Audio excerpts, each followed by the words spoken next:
can get in the paint off the dribble and did a great job finishing inside.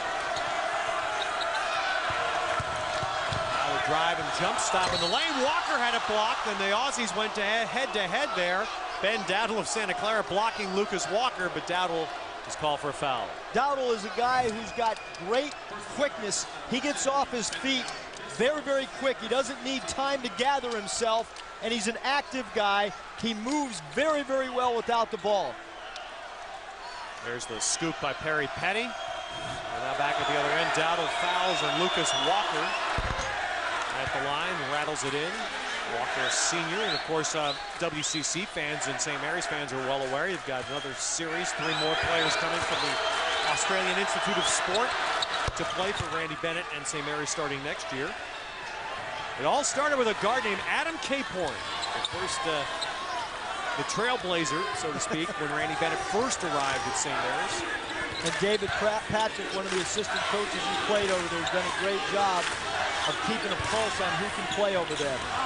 A nice up and under by John Bryant. So 6 points in the first half for Bryant. 6 points and 5 rebounds. In the first game in Moraga for the game, Bryant had 8 points and 9 rebounds.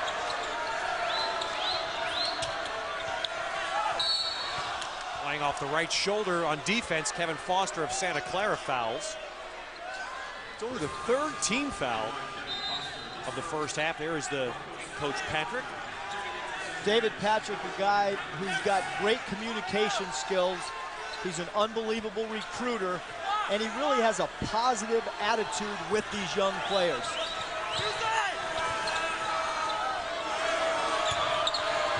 You know, you really see it in the WCC. Beginnings of it as Sanhan got open to the foul line. Nice little 2-man play there with Hughes. Sanhan's second basket. But I was going to say, Eric, you see the level of coaching going up around the conference as everybody, and let's face it, Gonzaga's the leader, and everybody's trying to make their move to see, can we play at Gonzaga's level? And you've seen more coaching changes because of the pressure that Gonzaga puts on you. Downside of it. There's a pass stolen. Well, you're right. That's exactly right. More pressure in that regard. But the level of coaching is going up. Absolutely. The level of play is going to go up. Great coaching. Teams are fundamentally sound. Sanhan challenged, and there's John Bryant's first foul.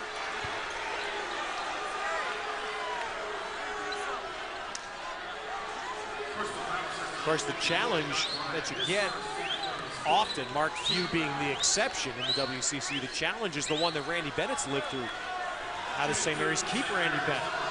And it's difficult because obviously BCS-type schools are going to continue to throw offers at Coach Bennett because of what he's done in Moraga. You know, you look at things like student body size, facilities, and those type of things, and when you go in that building now and see what he's done, and you go back 5 or 6 years ago and think about where it was, it's absolutely amazing what he and his staff have done. I'll be honest with you, I never thought Randy Bennett would be 8 years at St. Mary's. I never thought that. And it's a credit, of course, to the school and to Randy to stay with this group of players. And Randy understands it's a great quality of life living there, and the school is so behind him. There's a lot to be said for that. Foster's got, you can tell Foster's a scorer. I always thought that scorers get those nice little bounces. They don't clang shots. They understand touch. Yep. 16 in the first half for Foster. And that somehow got past Calvin Johnson of Santa Clara. Wayne Hunter, long rebound run down beautifully by O'Leary of St. Mary's. One of the themes, Ted, was offensive rebounding. Coach Keating had a goal of 5 offensive rebounds or less. Wayne Hunter missing a pair of threes, and then he's called for an offensive foul. Well, John Bryant tonight with 6 points, 6 rebounds so far. You can see that the conference doesn't quite have the RPI standing it did last year.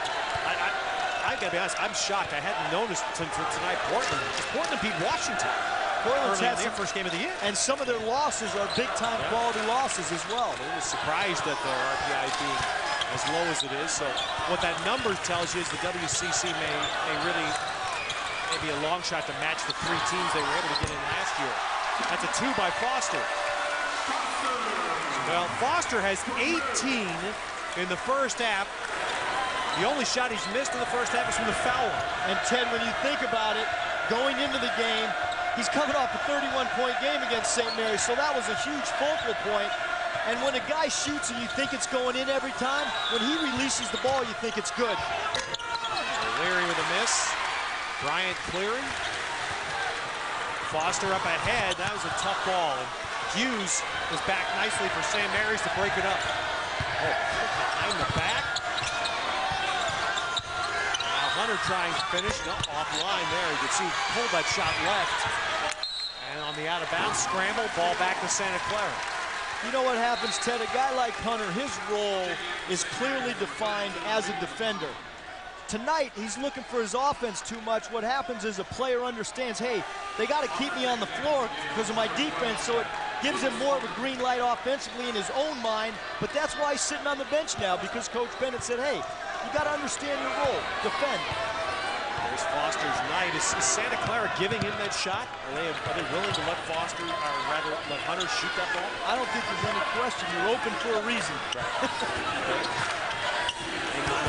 One extra pass, but a tough one by Dowdle down low at the feet of John Bryant. And it gets out of bounds. It goes out of bounds.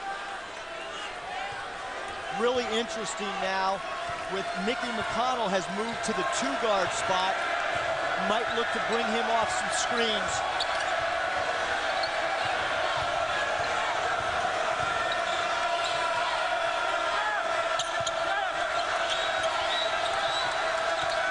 Top Hughes ball, or shot fake, and then the bounce inside. What they call? Well, they called it for traveling. So Hughes tried that shot fake and set up a layup, and he's called for traveling. Maybe in Europe or the NBA you get away with that, but not here.